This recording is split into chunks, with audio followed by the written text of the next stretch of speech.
Reflection on John chapter 8, verses 1 to 11, the Gospel of Monday of the 5th week of Lent. The writing was on the wall for her, the woman of today's Gospel caught in the act of adultery. Her accusers understand that the penalty for such an act is stoning to death. Before they do so, they think that this may also be an occasion to trap Jesus, who has been showing extraordinary mercy to sinners. They think they have him cornered. Either he will be merciful and break the law, or consent to the execution and show himself without mercy. They have no doubt but that the writing is on the wall for the woman, and they would like to add to the evidence they are seeking to accumulate against Jesus himself. They make her stand there in full view of everybody and say to Jesus, "Master, this woman was caught in the very act of committing adultery, and Moses has ordered us in the law to condemn women like this to death by stoning. What have you to say?" He who knew what was in every heart knew also what was in theirs. He simply bent down and started writing on the ground with his finger.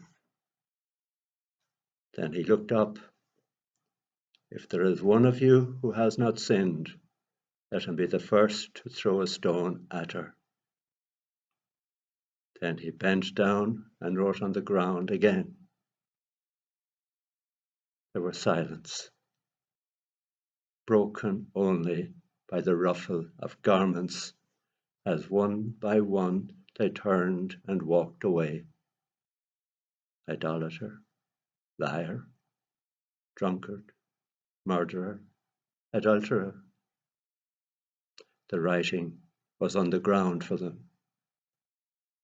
They have all departed. Jesus and the woman are left alone. Looking up at her with great compassion, he asks, "Where are they? Has no one condemned you?" She replies, "No one, Lord." And Jesus answers the unasked question of her heart, "Neither do I condemn you. Go away and don't sin anymore."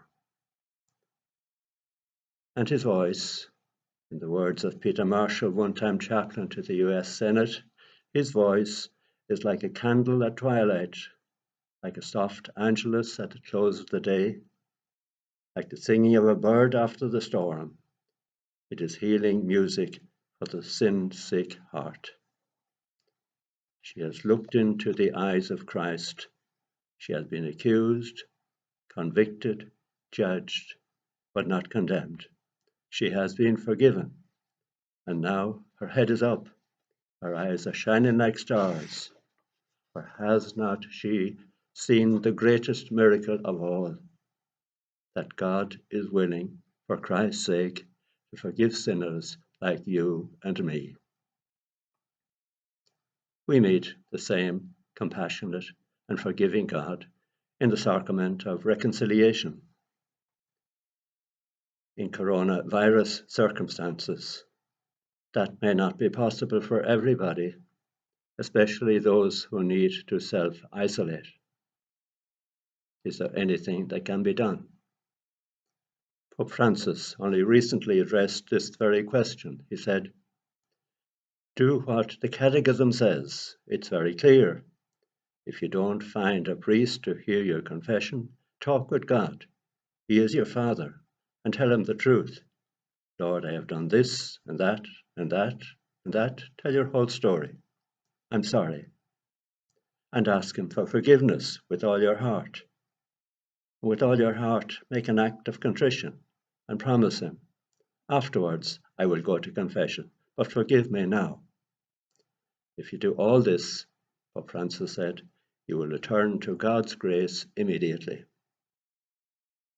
Yes, God is always willing, for Christ's sake, to forgive sinners like you and me.